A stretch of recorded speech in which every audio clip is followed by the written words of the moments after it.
वैसे वैसे अर्थ भी बदल जाते हैं। कलयुग में घोर अनाचार होने वाला है, क्योंकि अंत का ये अंतिम अंतिम पर्व है, 4 युगों का अंतिम पर्व है। उसमें भी 5,000 साल खत्म हो गए हैं काल मापन के हिसाब से। अभी 4,32 में 4,27,000 वर्ष अभी तक बाकी है कलयुग के। और धीरे धीरे धीरे धीरे अनाचार, अनीति से बर्ताव, बिहेवियर, अनैतिक बिहेवियर, मोरल बिहेवियर, ये शुरू हो रहा है। उसमें कौ से भी साम दाम दंड भेद से तुम कुछ भी करो। अब जैसे जैसे जीवन क्या होता है, जटिल बन जाता है, प्रश्न ज्यादा खड़े हो जाते हैं, पेचीदा हो जाता है, तब भगवान क्या करते हैं, एक एक सहूलियत बढ़ाते हैं। कलियुगी एकच साधना, सदा हरि गुरु स्मरण। तो इसीलिए हम गृहस्थाश्रमी लोगों के लिए, संसारी लोगों के लिए, माया से घिरे हुए लोगों के लिए भगवान ने आसान तरीका बताया। वो चौथा मार्ग जो है वो है भक्ति मार्ग। भक्ति, भक्ति, ये शब्द भज धातु, भजन करना, भज करना, भक्ति करना, आराधना करना। किसके हिसाब से? अब आप अपने रास्ते उसमें चुन सकते हो। भाई ध्यान लगाओ, थोड़ा स्मरण करो, उनके कीर्तन करो, उनके उनकी कहानियां सुनो, यानी श्रवण भक्ति। मुझे नवविधा भक्ति जो होती है, अब नवविधा भक्ति में भी देख लेना, हम अभी डिटेल में उसके स्टडी करेंगे। भक्ति मार्ग क्या है? सबसे आसान और सरल तरीका कलयुग में आचार्य नारद मुनि ने वैसे भक्ति के 27 अलग अलग द्वार खोल के रखे हुए हैं, लेकिन सभी के सभी उन्होंने ओपन नहीं किए। आम आदमी, सामान्य आदमी के लिए कलि युग में 9 साधन दिए हैं उन्होंने। अब 9 साधन कौन से दिए? श्रवण, कीर्तन, विष्णु स्मरण या स्मरण, अर्चन, पूजन, पाद संवाहन और दास्य, सख्य, आत्मनिवेदन। अब बारीकी से देखा जाए ना, तो श्रवण भक्ति से स्टार्ट करके हमको आत्मनिवेदन तक का प्रवास करना है। आत्मनिवेदन यानी कौन सा? अपने आप को भगवान के अस्तित्व में इमर्ज कर देना, विलीन कर देना, उसको आत्मसमर्पण को। एक एक एक एक कड़ी बढ़ते जाना है भक्ति। अब भक्ति में भी कुछ सहूलियतें दी है, कुछ सहूलियत भगवान देते हैं। कैसे? एक है, भगवान क्या करते हैं, सकाम भक्ति और निष्काम भक्ति। पहले सकाम भक्ति से शुरू करते हैं। बाबा का यही मतलब, ये एक फॉर्मूला है कि भैया इसको पहले क्या करो, इसको सकाम भक्ति में लेके आओ। भगवान मुझे अच्छी नौकरी दो, अच्छी बीवी दो, मेरे बच्चे का अच्छा होने दो, अच्छा स्कूल उसको मिलने दो, मुझे अच्छी नौकरी मिलने दो, अच्छा प्रमोशन मिलने दो। बस लिस्ट है सांसारिक जीवन की, जो भी जरूरतें होती है, वो जरूरतें के हिसाब से भगवान के पास हम जाते हैं। सकाम भक्ति बोलते हैं इसको। कुछ अपेक्षा रखकर की हुई भक्ति को सकाम भक्ति बोलते हैं। अब ये स्टेज में क्या होता है, हर एक बार हम जब भगवान के पास जाते हैं, सदगुरु के पास जाते हैं, हमारे आराध्य देवत के पास जाते हैं, तो लिस्ट लेके ही जाते हैं साथ में, अभी इस वक्त क्या मांगना है। धीरे धीरे अपने जीवन में एक ऐसी स्टेज आती है, एक ऐसा मकाम पड़ाव आता है, यार हम क्या मांग रहे थे भगवान से? फिजूल की चीजें जो कमें हमारे शाश्वत आनंद, शाश्वत सुख देने वाली नहीं है, जो हमारे साथ नहीं आने वाली, यही रहने वाली है, वही मांग रहे थे। ये तो प्रकृति देती है और प्रकृति ले लेती है। अपना जीव, अपना जो पंच तत्व का जो पुतला है, ये जो शरीर, ये भी ले जाती है, क्योंकि उसने दिया हुआ है ना। अब ये जो चीज है, ये चीज समझने का एक स्टेज आ जाती है, उसके बाद आदमी निष्काम भक्ति करना चालू करता है। एक स्टेप है, प्रोग्रेसिव स्टेप है। सकाम भक्ति में हम काम करते हैं, भगवान 1 लाख रुपए की लॉटरी लगने दो, 1 किलो पेड़ा चढ़ाऊंगा, यहां से स्टार्ट होते हैं हम। 1 किलो पेड़ा 400-500 रुपए किलो। यानी भगवान तू मुझे 1 लाख दे, मैं तुझे 500 रुपए के पेड़े देता हूँ। क्या कॉम्बिनेशन है देखो। कॉम्बिनेशन क्या है। अरे भाई, अगर लेना देना भी है बार्टर सिस्टम, तो जरा थोड़ा 50-50 करो। भगवान 1 लाख दे दे, 50 मैं रखता हूँ, 50 तुमको देता हूँ, ये भी नहीं वो करते हैं, क्योंकि मोह माया के जो हमारे इंफ्रास्ट्रक्चर स्ट्रक्चर जो आजू बाजू में प्रकृति ने खड़ा करके रखा है, वो हमको इजाजत नहीं देती है शुरू में। धीरे धीरे धीरे हम निष्काम भक्ति की तरफ बढ़ते हैं। निष्काम भक्ति बनिया, बस बाबा से जुड़ जाना है, हमें बाबा के चरणों में रहना है। हमारे आराध्य देवत बाबा है, बस कभी दिल में आया, गए बाबा के पास, पास वाले जो भी सुविधा हो, पास वाले मंदिर में या शिरडी में, या जो साई सच्चरित है भगवान का, ये हमारे साईनाथ भगवान का ये जो साई सच्चरित है, ये साई सच्चरित भी एक लिटरेचरी स्टैचू है, वांग्मय मूर्ति बोलेंगे हम उसको। बस भगवान से बात करने का दिल किया, साई सच्चरित खोला, बस पढ़े रहे, पढ़ना चालू कर दिए, और भगवान से कनेक्ट होना है, उनसे हमें वार्तालाप करना है। अब अपने आप को कौन से स्टेज पे आप पाते हैं, अपने आप आत्मचिंतन के माध्यम से क्या करिए, अपने आप को आजमाइए, हम कहाँ हैं। हम में से कितने लोग जब शिरडी जाते हैं या भगवान साईं बाबा के मंदिर में जाते हैं या क्या जाते हैं, कैसे आना हुआ है बेटे, बाबा ने पूछा तो हम क्या बोलते हैं, कुछ नहीं बाबा, दिल किया था आपको मिलने के लिए, बहुत दिन से मिला नहीं था ना आपको, आपको रहा नहीं जा रहा था। कैसे हो बाबा आप, कैसी तबीयत है आपकी, ठीक है ना, बस रहा नहीं गया, आया आपको मिलने।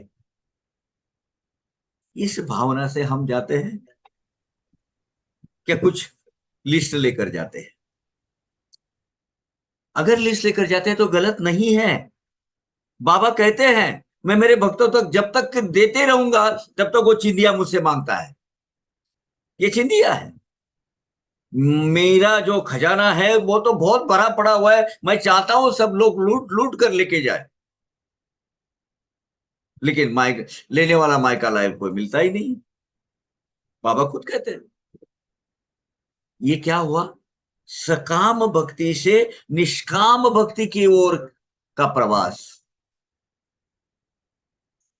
जब हम सब कुछ मांगना छोड़ देते हैं अपने आप, एक स्टेज आती है, भगवान सभी आपके जरूरतों की आपूर्ति करना चालू कर देते हैं, क्योंकि क्योंकि वो बेसिक प्रिलिमिनरी जो पैरामीटर्स है वो आप क्रॉस कर चुके होते हैं।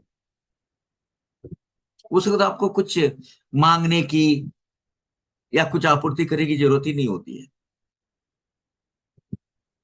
तो मैं तो हमेशा कहता हूं, लक्ष्मी की पूजा करो भाई एक लेवल तक, लेकिन अगर नारायण की पूजा करोगे, नारायण क्या करेगा, नारायण चैतन्य देता है, चैतन्य शक्ति नारायण की है। अब जब नारायण को समर्पित करोगे अपना जीवन और नारायण को प्रसन्न करके लोगे, उसके साथ पैर दबाते हुए लक्ष्मी तो आनी ही है उसको, वो तो बैठी है उसके चरणों में, विष्णु नारायण भगवान के, बैठी है कि नहीं है, बैठी है ना। तो विष्णु नारायण भगवान को मांगो, उसकी भक्ति मांगो, तो लक्ष्मी को आना ही आना है साथ में, उसको कोई अलग प्रयास करने की जरूरत नहीं होती है। अब भक्ति, सकाम भक्ति और निष्काम भक्ति, ये बात सही है, लेकिन एक बात बताओ, ये जो कर्म, ध्यान, योग और भक्ति, ये चार मार्ग अलग, ये जो वो भी है 6वें अध्याय में 15 नंबर की, वो भी वही कहती है, ये 4 दिशाओं में लगती है अलग अलग, लेकिन ये 4 दिशाएं अलग अलग नहीं है, एक साथ में एक दूसरे को पूरक है वो। ये एक दूसरे को मिली जुली हुई है। देखिए, भगवान के बारे में पहले हम ज्ञान प्राप्त करते हैं। ज्ञान यानी इंफॉर्मेशन कलेक्ट करते हैं। ज्ञान यानी मैं ब्रह्म ज्ञान की बात नहीं करता हूं, इनिशियल ज्ञान प्राप्त करते हैं, यानी भगवान को ज्ञान से हम जानते हैं। प्रोसेस है वो। हम ज्ञान से भगवान की प्राप्ति भी वही प्रोसेस से आती है। क्या?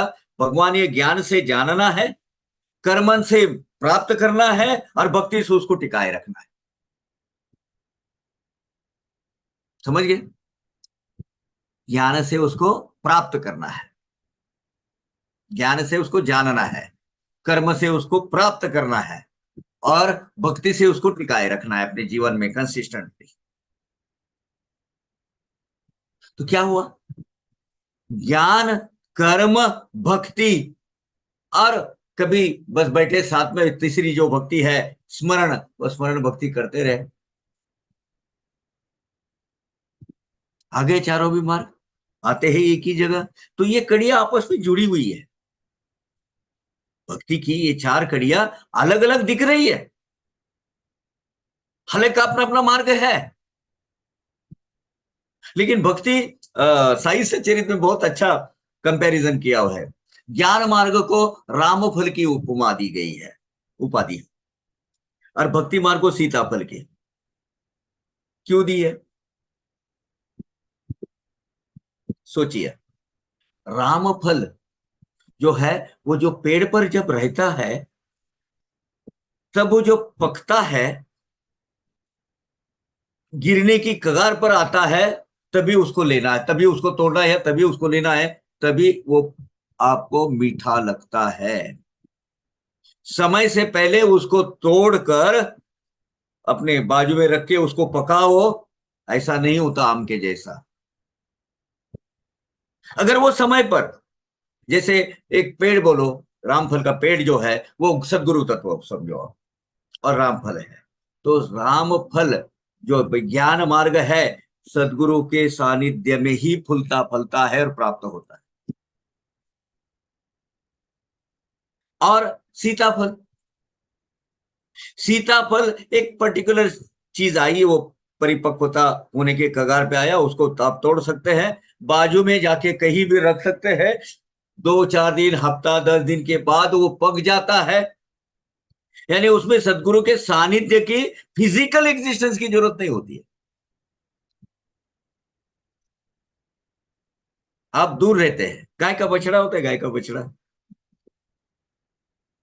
अब देख लेना, गाय का बछड़ा दूर बांधा हुआ रहता है कि उसके लिए गाय का कोई देहात के कोई किसान भाई है, या जिनका बचपना, हमारे जो अभी भी जो सत्संग में है, खेती या इससे जुड़ा हुआ होगा, तो आपको याद होगा, गाय जब दोहते हैं, उसको मिल्किंग करते हैं, तो एक हिस्सा अपना वो बाजू में निकाल के रखती है, रिजर्व कोटा। जब वो दोहते निकल जाती है और बछड़े को छोड़ा जाता है, रेस्ट ऑफ दूध लेके, तो वो अपना वो रिजर्व कोटा छोड़ती है और वो दूध पीता है। समझ रहे? यानी सदगुरु तत्व के आप फिजिकली नजदीक हो, इसकी कोई जरूरत नहीं है भक्ति मार्ग में। जहां भी रहो, बस भगवान का नाम लेते रहो, भगवान का नाम स्मरण करते रहो, भगवान साथ में रहते हैं। साई सच्चरित्र में अध्याय 35 में बहुत अच्छा वर्णन किया है इसका। कहाँ है साईं बाबा? कहते हैं, साईं बाबा खुद अपना वर्णन करते हैं, कहाँ है? जहां जहां श्री साई सच्चरित्र का पाठ चलता है, वही मैं हाजिर रहता हूं। आप उसको ही गोदावरी का तट समझिए, यानी शिरडी समझिए, वही मैं साथ में रहता हूं। आपको बहुत सारे लोग मुझे अभी प्रश्नोत्तर के माध्यम से या कनेक्ट के माध्यम से या ये अपने,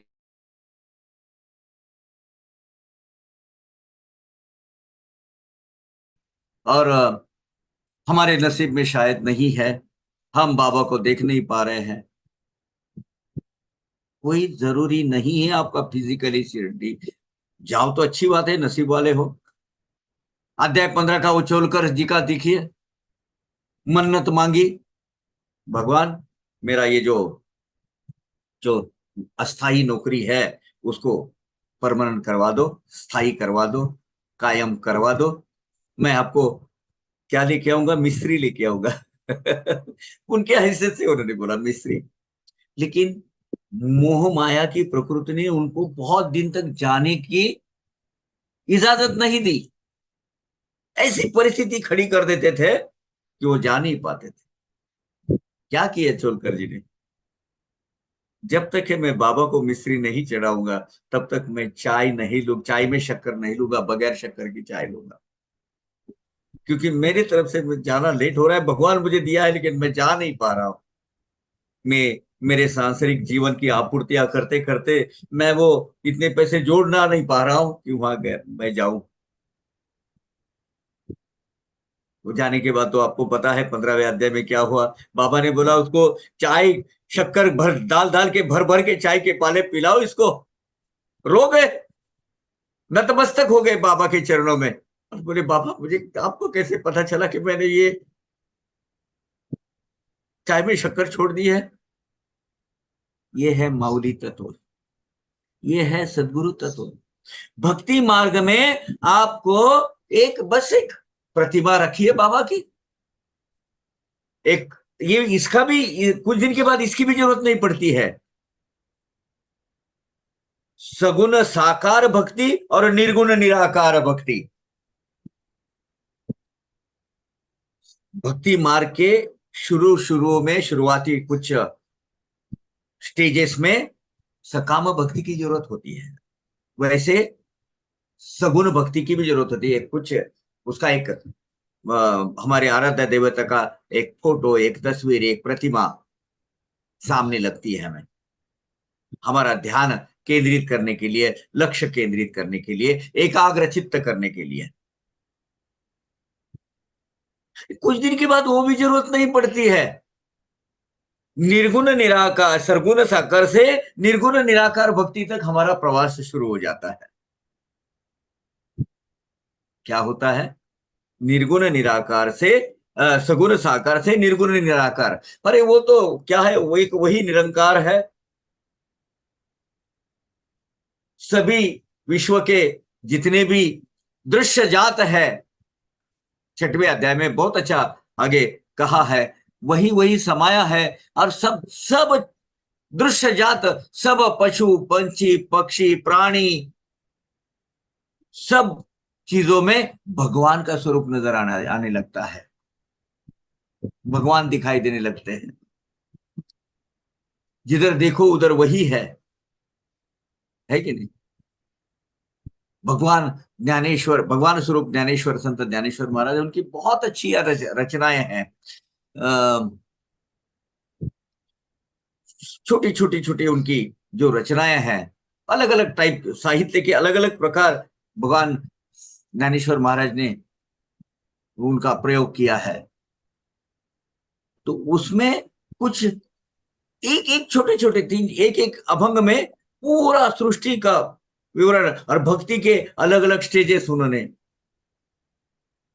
बताया है। इवन बाबा ने साई सच्चरित में लिखा हुआ है। क्या अगर इसमें ज्यादा तरक्की करनी है, मैं लास्ट टाइम भी बोला आपको, इसमें अगर और जान के लेना है आपको, साई सच्चरित तो है, इससे और ज्यादा जान चाहिए तो आप ज्ञानेश्वरी पढ़िएगा।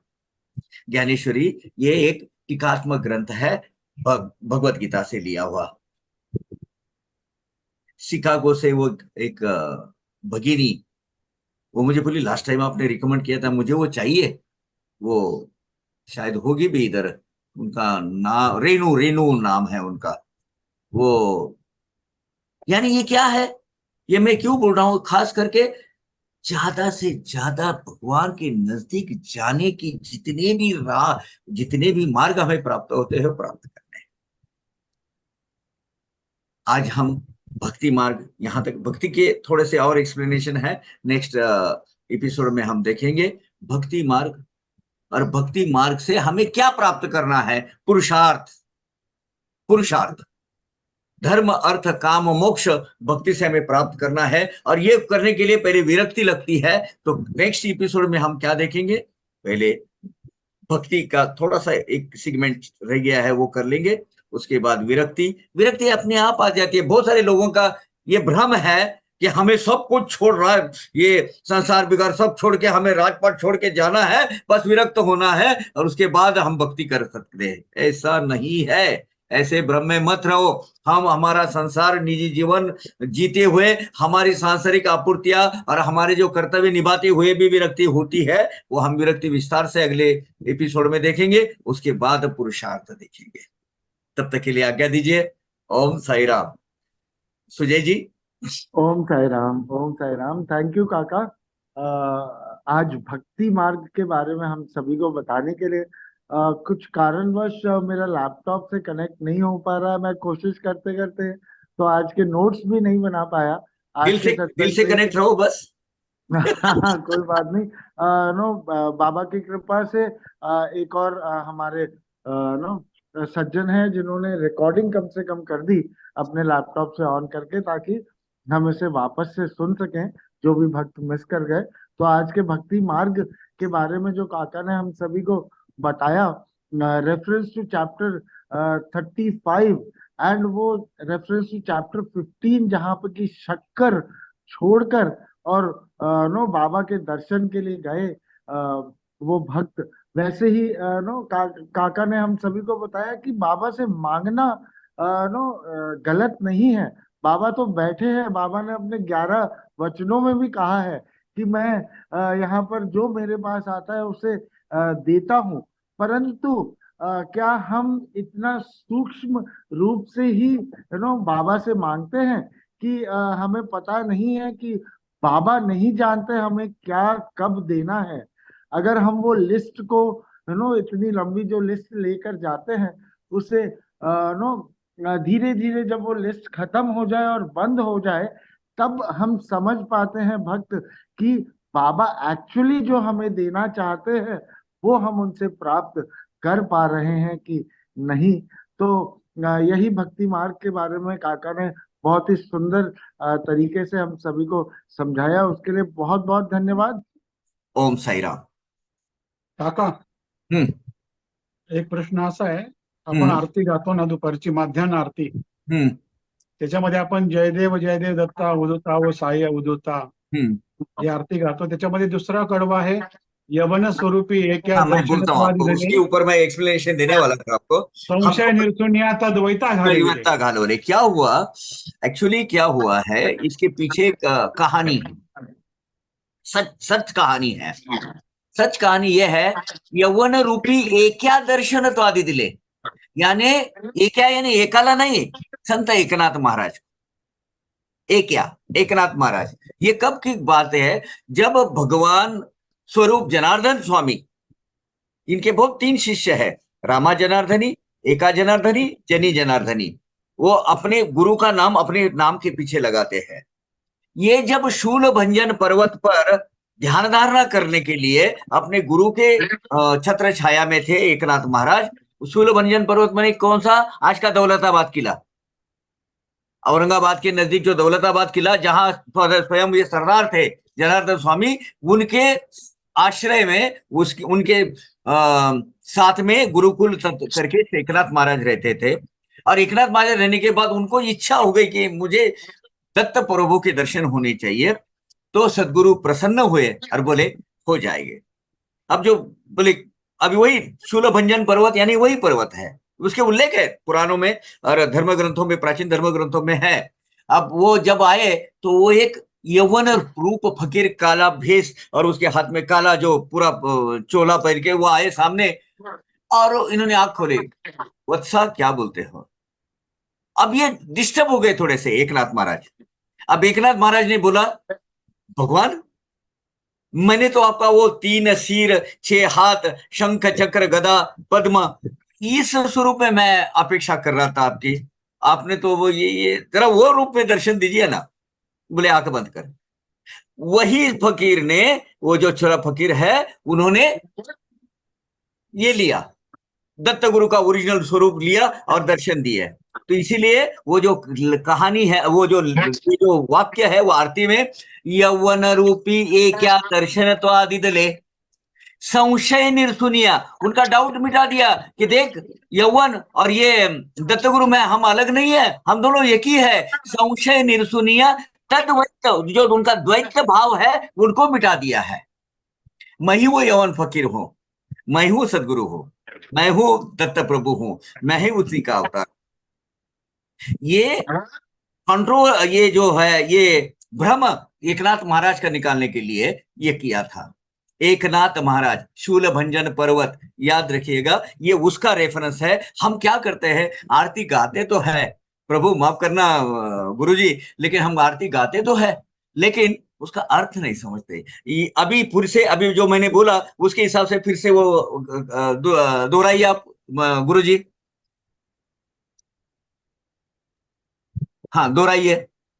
यवन स्वरूपी क्या दर्शनत्वादिधले, संशय निरसुनिया तद्वैता घालविले, क्लियर हो गया? मंदा मंदा त्वाची उद्धरिले, मोमिन वंशी जन्मुनि लोका तारियले। हाँ, अभी गोपी चंदा मंदा क्या है? गोपीचंद राजा होता ना, तो नवनाथामध्ये हाँ, कसा आहे, जो वो कचरे के गिर में उसको गिरा था, जलंधर हाँ, उसने। नाथ परंपरा में वो कथा आती है। मंदाई ने उसकी मां दी मंदाकिनी, लुम्बावती राज्य, वो सब गोपी चंदा मंदा त्वाची उद्धरी ले, है कि नहीं? और मोमिन वंश में जन्म के, अभी हालांकि ये थोड़ा सा कंट्रोवर्सी है, बाबा का तो जन्म हुआ ही नहीं है, और मोमिन वंश में उनको जन्म हुआ, यानी मुसलमान करके आप पैदा हुए। एक्चुअली बाबा मुसलमान करके पैदा नहीं हुए, ये कंट्रोवर्सी है, इसके ऊपर काफी चर्चाएं हो चुकी है। लेकिन सही है। यौवन रूपी ये इसके क्या, बाद ये तो क्लियर हो गया आपको? ये क्लियर हो गया गुरु जी? हाँ हाँ, आई होप बाकी के लोगों को भी ये पता चल गया होगा। इसके आगे भी है, भेदने दत्त भी हिंदू यवनांचा काही जावाय हाँ घाला जो पुनर्देही। हाँ, तो इसलिए हिंदू यवन ये जो है, सब हम वही उसी एक, हम सबका मालिक एक है, हम इसमें कोई भेदभाव नहीं है। ये तो इस्लाम और मुस्लिम, ये मुस्लिम और हिंदू, इसका ये जो भेदभाव है, ये इंसान के लिए वो समझ के लेवल तक ही सीमित है। आगे तो सब अल्लाह मालिक है, सबसे बड़ा वही है, हम उसी के बच्चे हैं, हम सब उसका है, परमेश्वर से बड़ा कोई नहीं है। यही तो तत्व ध्यान देने के लिए जो संत कबीर हुए, वही चीज, इसीलिए तो बाबा को हम बोलते हैं Baba is the symbol of national integration. Baba की तत्व प्रणाली, बाबा की सीख की आज हमको इंडिया में जरूरत है। जब ये ऐसे दीवारें बढ़ती जा रही है, फासले बढ़ते जा रहे हैं धर्म धर्म के अंदर, बाबा का यही तो कहना है, अरे बेटा, जिसको तुम अल्लाह कहते हो, तुम इसको ईश्वर कहते हो, दोनों एक ही है, सभी एक ही, हम सब उसी से है, वही हमारा रखवाला है, सबका मालिक एक है, ये उसका अर्थ है। जय ओम, साई राम। ओम साई राम, बोलिए। भक्तों, आप में से कोई भी किसी के मन में कोई भी शंका हो, कोई भी सवाल पूछना चाहता हो काका से, तो फोरम अभी ओपन है। आप में से कोई भी सवाल पूछ सकता है। अपने आप को अनम्यूट करें या चैट बॉक्स में अपना सवाल डाल सकते हैं यहाँ पर। तो चलिए काका, जब तक किसी का कोई सवाल नहीं आता, मेरा हाँ सवाल है कि आपने जो अभी लास्ट वाली लाइन कही कि बाबा का मतलब जन्म नहीं हुआ था, इसकी हम किसी को भी इसके बारे में नहीं पता है। एंड बाबा मुस्लिम थे कि हिंदू थे, इसका भी हम सभी को नहीं पता। कोई भी इसका प्रूफ नहीं है, या बहुत डिबेट्स हो चुकी है। परंतु एक चीज समझना चाहते हैं हम कि वो जो बाबा जहाँ पर रहे, उसे मस्जिद माई कहा गया। पहले द्वारका माई तो बाद में उसकी नाम पड़ी। उसके बाद बाबा अगर हिंदू नहीं थे या मुस्लिम थे, क्या थे हमें नहीं पता, परंतु अल्लाह मालिक, और ये क्यों कहा करते थे। बहुत अच्छा सवाल है, इस पर ही हम आज बहुत थोड़ा विस्तार से बताना पड़ेगा। भगवत गीता का कहना यदा यदा धर्मस्य, वो तो हो गया। जब धर्म को ग्लानि आते, धर्म का मिस इंटरप्रिटेशन चालू हो जाता है, तो मैं अवतरित होता हूं धर्म के सही अर्थ बताने के लिए। धर्म क्या है? एक सेट ऑफ ऑर्डर है, इसे कॉन्स्टिट्यूशन है, एक हमें एक आध्यात्मिक सर्व संपन्न जीवन जीने की एक प्रणाली है। यही धर्म तत्व हमें बताते हैं। अब बाबा ने क्या कहा? धरती बाटी, सागर बांटा, और इंसान को भी बांटने निकले हो बेटा। कलर बांटे हैं। अभी ये जो चीज है, ये चीज क्या है? ये मनुष्य प्रेरित है, मनुष्य से प्रमोट किए हुए है। जिसको भगवान बोलते हैं वही अल्लाह है, और इसके लिए भगवान हमेशा अवतरित होते हैं। अब बाबा हमेशा कहते थे एक जन्म में मैं कबीर था। अब कबीर का अवतार कब हुआ है देखिए, 12वीं 13वीं शताब्दी में। अब कबीर की जीवन प्रणाली देखिए, पता ही नहीं चला कि वो हिंदू है या यवन है। एक जुलाहा थे, वो यमुना के किनारे जा रहे थे, तो एक तालाब के बाजू में उनको वो मिला है, बच्चा मिला है, और उन्होंने उसका पाल पोस कर बड़ा किया, क्योंकि वो मुस्लिम थे, मुस्लिम में उनकी परवरिश हुई। अब बाबा के बारे में ये कहो, अब सरकमस्टेंशियल एविडेंसेस के हिसाब से बाकी के जो जो भी हाथ में क्लू लगते हैं, उसमें डेफिनेटली ये अनुमान निकाला जा सकता है कि बाबा कहाँ थे, कहाँ ये हुए, क्या हुए, सब कुछ। लेकिन जो चीज हमारे सदगुरु तत्व ने छुपा के रखी है, उसको उजागर नहीं की है, उसकी छानबीन खोज हमने छोड़ देनी चाहिए। अगर आप भक्त है तो, अगर आप इतिहासकार हैं, जड़ तक जाना चाहते हैं, मालूम कर लो, हो मिल जाएगा कुछ। वही मैं बोला, परिस्थिति जन्य पुरावा, जो जितने भी एविडेंस मिलते हैं उसके हिसाब से कुछ कड़ी बनती है। मैं भी कुछ नतीजे तक पहुंचा हूं, लेकिन एज ए साई भक्त तो मुझे मेरे सदगुरु अनुमति नहीं देते वो बताने की क्योंकि उन्होंने वो छुपा के रखा है। छुपा के इसलिए रखा है, वो बोले मैं कौन हूं, कहां से आया हूं, कहां पैदा हुआ, कौन माँ है, कौन बाप है, ये जो चीज है। हालांकि कुछ श्रेष्ठ दर्जे के भक्तों को बाबा ने बोला है, उसकी एविडेंसेस है, लिखित स्वरूप में है कि मैं कौन से जन्म में कहां किधर कहां पैदा हुआ था, किस घर में, ये सब कुछ है, अवेलेबल है, एविडेंसेस है। बाबा ने स्वामी साई शरणानंद जी, मासापति जी, इनके पास कुछ वक्तव्य किए हैं, वो हम नकार नहीं सकते।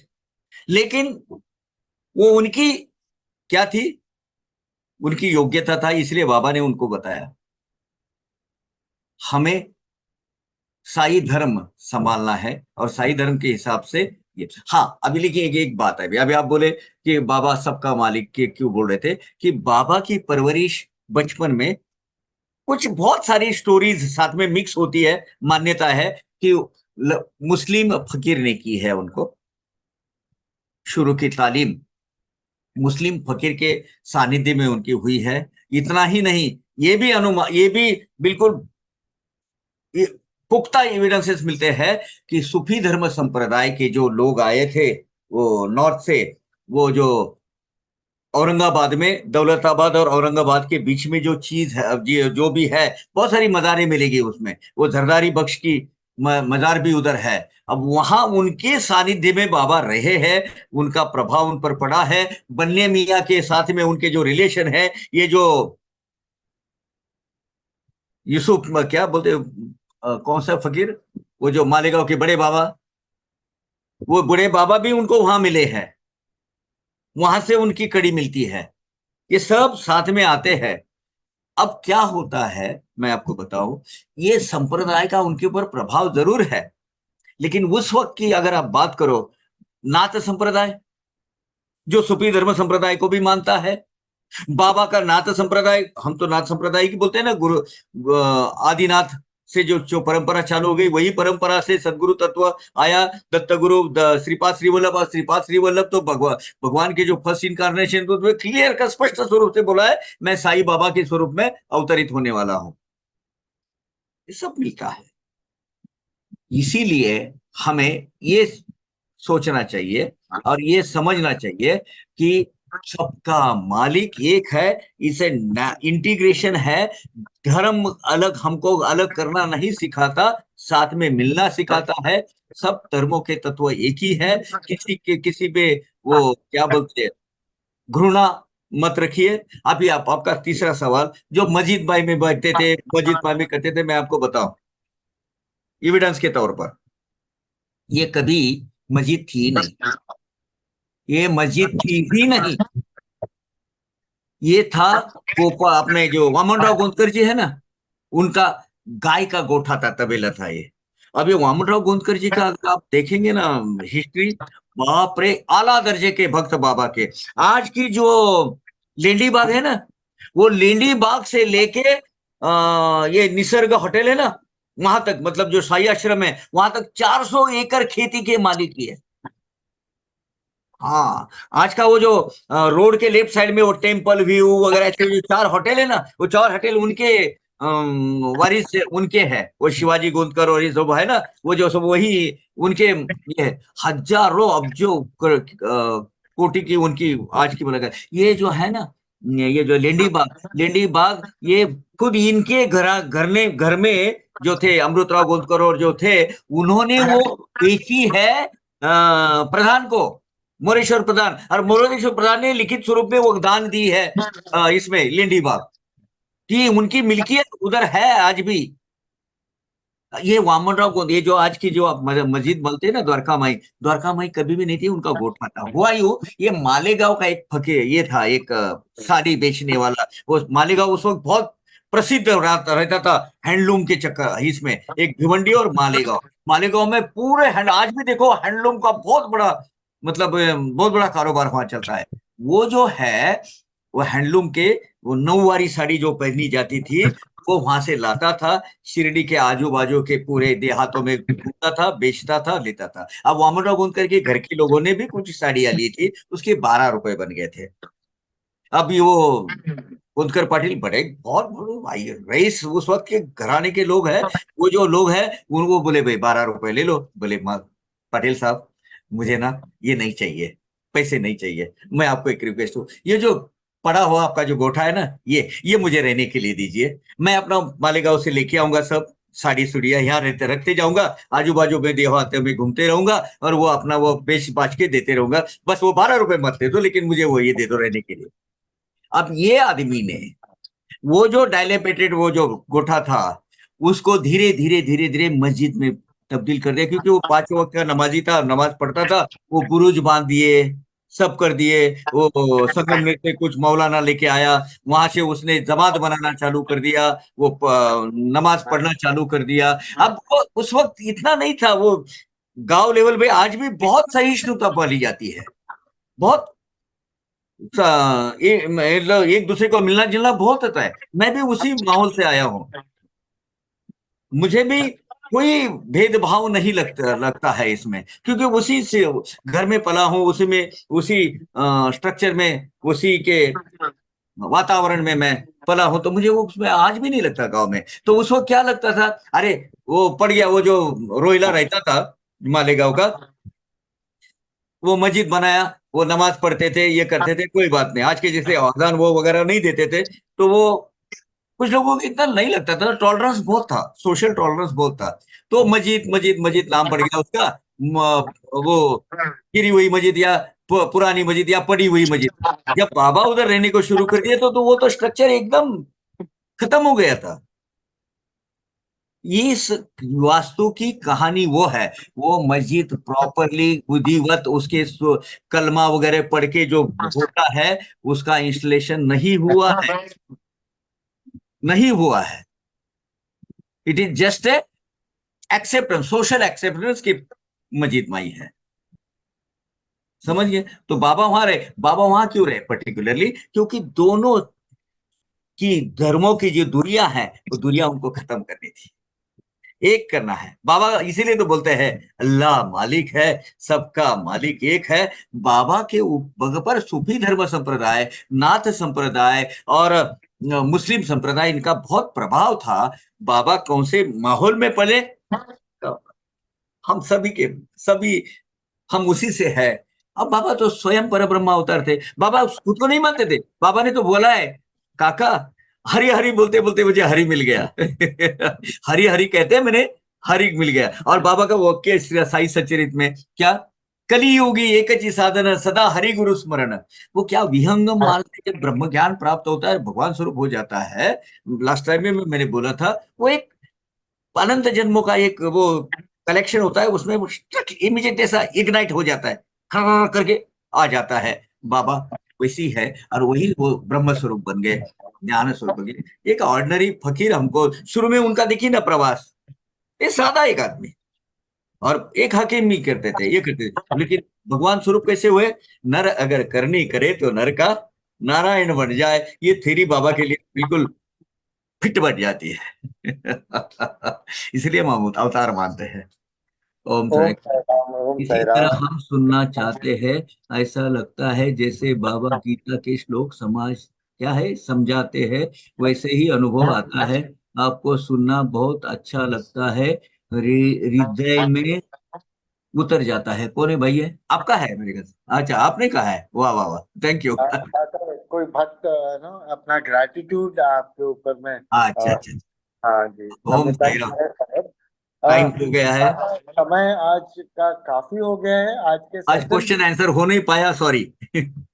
परंतु एक क्वेश्चन जो मैं चाहूंगा कि आप नेक्स्ट नहीं एपिसोड नहीं, में ले, बोलिए, अभी भी बोल सकते, 2 मिनट, कोई तकलीफ नहीं मैं रखता है। भी कुछ पूछना चाहती थी काका जी से।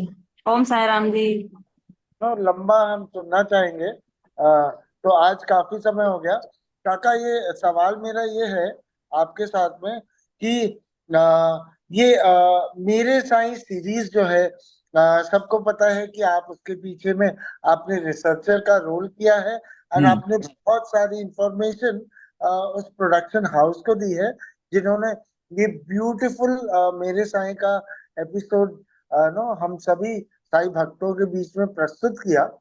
परंतु उस इस ये नो सराहनीय है कि उस एपिसोड के माध्यम से कई लोग बाबा से जुड़े भी हैं। परंतु उस एपिसोड में कुछ एक चीजें, जैसे कि बाबा का जन्म होते हुए दिखाया गया, और बहुत सारी ऐसी ऐसी चीजें जो कि जिसका कि तथ्य कोई नहीं है, जिसका कि कोई हिस्टोरिकल एविडेंस नहीं है, वो सारा कुछ उसमें दिखाया गया। तो कोई भी आम भक्त अगर हो, कोई भी आम इंसान हो जिसने सच्चरिता भी नहीं पढ़ी, जो बाबा के बारे में जानता भी नहीं है, तो वो बड़ा ही कंफ्यूज हो जाएगा उस एपिसोड को देखकर, और गलत गलत धारणाएं भी उसके मन में आ सकती हैं। तो इसके बारे में हम अगले हफ्ते आपसे सुनना चाहेंगे जरूर कि सुनूंगा, क्योंकि ये ना मेरा निजी बड़ा हृदय के नजदीक का विषय है। और मैं बहुत अस्वस्थ रहता था जब मैं ये सीरीज करता था, मैं आपको पहले भी बोलूं, मेरा मन दिल नहीं रहता था उसमें। लेकिन वो माध्यम ही कुछ ऐसा है, मैं आपके अगले एपिसोड में जरूर बताऊंगा। ओम साई राम काका जी, मैं एक बात पूछना चाहती हूँ। हाँ। वो चाहे नेक्स्ट वीक बताइएगा। मेरे पास एक जो संस्करण है उसका सच्चरित्र का, उसमें 7वें अध्याय में कुछ बताया है कि मालसापति जी को बाबा ने कि मैं पाथरडी का एक ब्राह्मण परिवार से था। वो पूरा बड़ा पैराग्राफ है, अभी टाइम नहीं बहुत हो नहीं, गया ऐसा है। नहीं, ऐसा 7वें अध्याय में कहीं भी उसका जिक्र नहीं है, पात्री पात्री में हुआ है करके। मैं उसका फोटो भेजूंगी आप आप सुजय भेज जी देना, को। वो जिसने वो लिखा है वो गलत लिखा है, और वो गलत गलत गलत संस्करण है साई सच्चरित का। अच्छा, हाँ, वही वो वाला संस्करण मेरे पास है। तो वही साई मैंने बाबा देखा, संस्थान ने मैं छापा आपसे है वो, पूछूं। साई बाबा संस्थान ने छपाया हुआ है। हाँ जी। जी। बताइए बताइए मुझे, मेरा मैं अभ्यास का फोटो विषय है वो। मैं फोटो सुजय जी को भेजूंगी। आपका नंबर तो मुझे पता नहीं है, व्हाट्सएप वाला जी। वो सुजय जी को भेज दीजिए। मैं जी। काका के पास में भेज देता हूँ। एंड हाँ। अगले हफ्ते काका इसके बारे में आपको जरूर बताएंगे। बताना मुझे, मैं उस पर स्टडी करके आपको बताऊंगा। लेकिन बाबा ने अभी ऐसा कभी भी नहीं कहा है। हाँ वही, मुझे भी आश्चर्य लगा, ये लिखा है वो उसमें, बताऊंगी मैं, सुजय जी को भेजूंगी। बताइए बताइए, अपन ही करेंगे, करेक्शन करेंगे उसमें। जी। Thank you so much. ओम साई। आपका बहुत बहुत तहे दिल से धन्यवाद कि बाबा के बारे में आप इतनी नई नई छोटी छोटी इंफॉर्मेशन हम सभी भक्तों को देते हैं, जिससे हमें बहुत कुछ सीखने को मिलता है। सभी भक्तों की तरफ से एंड मेरी तरफ से, हम सभी की तरफ से आपको और गुरुजी को दोनों को इस सेवा के लिए शत शत नमन और बहुत बहुत धन्यवाद। तो थैंक चलिए, यू। तो हम यहीं पर समाप्त करेंगे।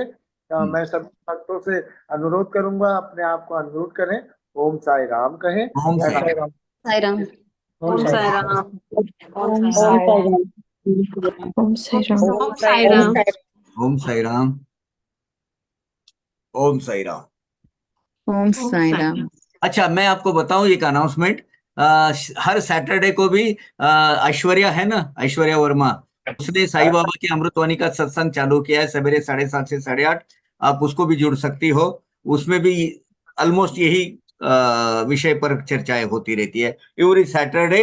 आप ऐश्वर्या वर्मा, जरा वो आप बता सकती हो? जी काका। हाँ, वो बता देना बाद में, नेक्स्ट एपिसोड में बताना। बहुत सारे लोग लीव कर रहे हैं, छोड़ रहे हैं, तो बाद में बता देना, कोई तकलीफ नहीं। ठीक है, 21 है अभी भी काका पार्टिसिपेंट्स। हाँ, बोल दीजिए। तो मैं बता देती हूँ। तो सैटरडे को हम लोग काका के साथ काका के चैनल का सत्संग शुरू करे हैं हम लोग इस सैटरडे से। तो सवेरे 7:30 to 8:30 है टाइमिंग, बट अभी शायद 8 o'clock to 9 करेंगे, क्योंकि पोल लिया था ग्रुप पे, तो ज्यादा लोगों ने 8 o'clock प्रेफर किया है। ओके। तो सब लोग प्लीज ज्वाइन करिएगा काका के चैनल का सत्संग। थैंक यू विजय, तुम्हारी वजह से सब ये परिवार जुड़ता जा रहा है और बड़ा होता जा रहा है और यही बाबा चाहते हैं। हम नेक्स्ट एपिसोड में वो बोलेंगे, भक्ति का एक स्वरूप है ये। ओम साई राम। साई राम, साई राम जी।